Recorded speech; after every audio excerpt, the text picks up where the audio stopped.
My name is Detective Sergeant Joe Eaton with the Wenatchee Police Department. I'm one of the PIOs for the Wenatchee Police Department.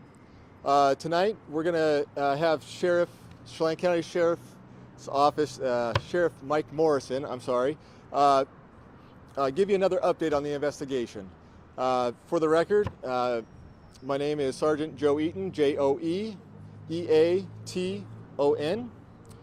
and Chelan County Sheriff Mike Morrison, Mikemorrison.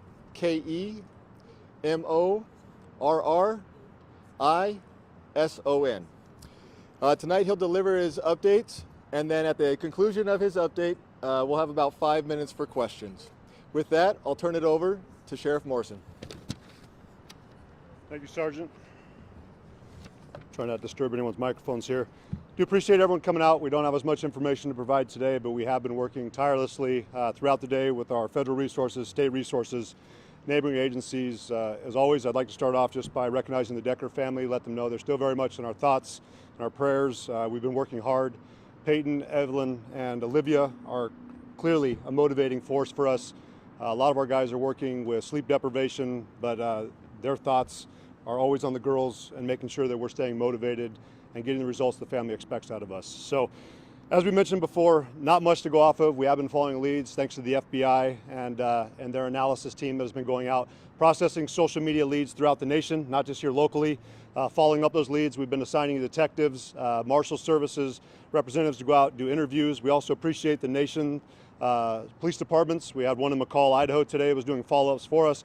So we're not just keeping our focus here within Chelan County, we're also focusing nationwide on other leads that are coming out. Again, thank you to those police departments, sheriff's offices, state agencies across the nation that have stepped up to assist us and giving us the additional resources that we desperately need. Clearly, this is not the outcome we wanted to see. We were hoping that we could find Travis today, but we are feeling optimistic thanks to our marshals department that has come through and tracked down some good leads that we feel are giving us more of an insight into Travis's mindset, where he may have not gone or may have gone to. And we'd also like to thank the FBI and their behavioral analyst unit that has also gone through, done an assessment of some of the interviews that we've had regarding Travis and made a determination on maybe what his thought process was, what decisions he might have made, and where he had gone. In addition to our detectives also following through some of the financial documents, tracking areas that he had previously frequented, and we're optimistic that we will find him shortly. We'd also like to thank Spokane County Sheriff's Office for coming out, Sheriff Knowles having their helicopter fly from 6 o'clock this morning to 11, as I understand it. At 11 o'clock, our helicopter was also on ground at the fish hatchery in Leavenworth to fly the Icicle Creek. We also deployed our swiftwater rescue team to go through there and start searching the creek in cases that Travis did enter in there. The water is running pretty quickly now thanks to the spring runoff, but we're optimistic that with our air units up in the sky, looking over the terrain, it's definitely diverse when you're talking about the amount of acreage that we're covering, that we're doing the best we can. We also want to thank Sheriff Myers down in Kittitas County for deploying some of his search and rescue units, checking trailheads on the backside of Chelan County to see if there's any opportunity that Travis might have made it out to that location. We have learned so far through our investigation today that he is well versed in outdoor survival. And talking with his father, it sounds at times that he would go out and would be leaving off grid for sometimes up to 2.5 months. So we also understand too that he at times would do caching. So we understand that that's a possibility that he could have scoped out this area before, put supplies out there, and has the ability and the knowledge to survive for a long period of time. We saw this before a couple years ago when we assisted Kittitas County with a similar case. So we are putting our resources out. We saw our SWAT team today out off the Icicle drainage, checking residences through there, in addition to us still having units out on the ground, continuing to check, in addition to expanding out and looking at local counties. So we're going to continue to do what we need to do, partnering with our federal partners. We will again want to say thank you to the FBI, Homeland Security that has assisted us more yesterday.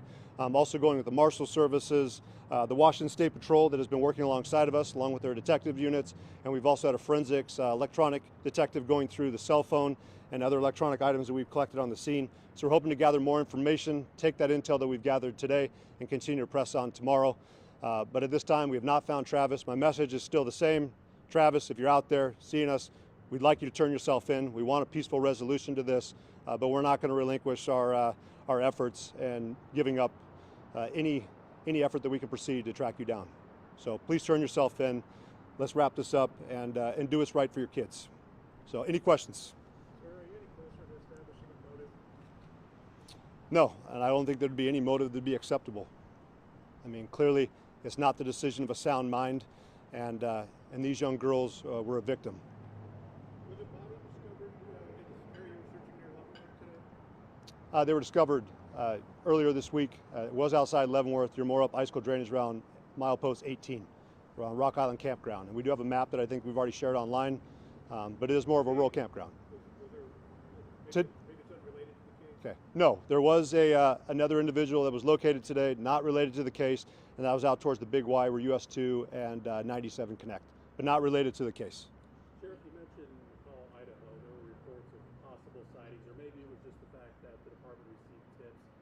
Any credibility to some of that? I know you mentioned they did some investigating. What have you learned from that? I can tell you so far today we had a possible sighting on East Leavenworth Road. We checked that out. It was not Mr. Decker. We had another one out at milepost 83, US 2. And then of course we continue to hear information about other possible sightings from across the nation. As we understood, based off the information we got back, was that the sighting in McCall, Idaho was not our suspect, but we'll continue to work with our neighboring agencies, not only here in the state, but across the nation to help us track down any leads we do get. What kind of head start do you think he had, knowing the truck was found Monday? When do you think he started to go out? Worst case scenario, we could see that he might have gotten a head start on Friday, so he would have had the whole weekend to be out there. But we're still tracking it down. We will have our autopsy results. It should be coming back tomorrow, and we'll get a better idea of what kind of time frame we're looking at. Is there any knowledge that you guys might have of him possibly making his way back to Wisconsin, where he's from? We're not ruling anything out. So, I mean, we have been in touch with agencies, of course, across the nation, and just tracking down leads. We are aware of other connections he has. We've interviewed friends, coworkers. We're optimistic that we can track down his location. Sir, you left this truck behind. Did you find in that truck any writing, any note, anything? Our detectives are still going through that process. I know that we worked with the Washington State Patrol Crime Lab yesterday, in addition to our detectives, process all that information. And today, as I was leaving our emergency operations center, we did have members of the Washington State Patrol that were processing some of the cell phones we located in the vehicle. What military training does he have that could be a factor in his ability to elude authorities? We do understand, and we're getting more confirmation that he might have possibly gone through mountain survival school, but we also know too that he's been an outdoorsman since he was a kid. Talking with a parent, it seemed like this was something that he was attracted to, liked doing in his free time.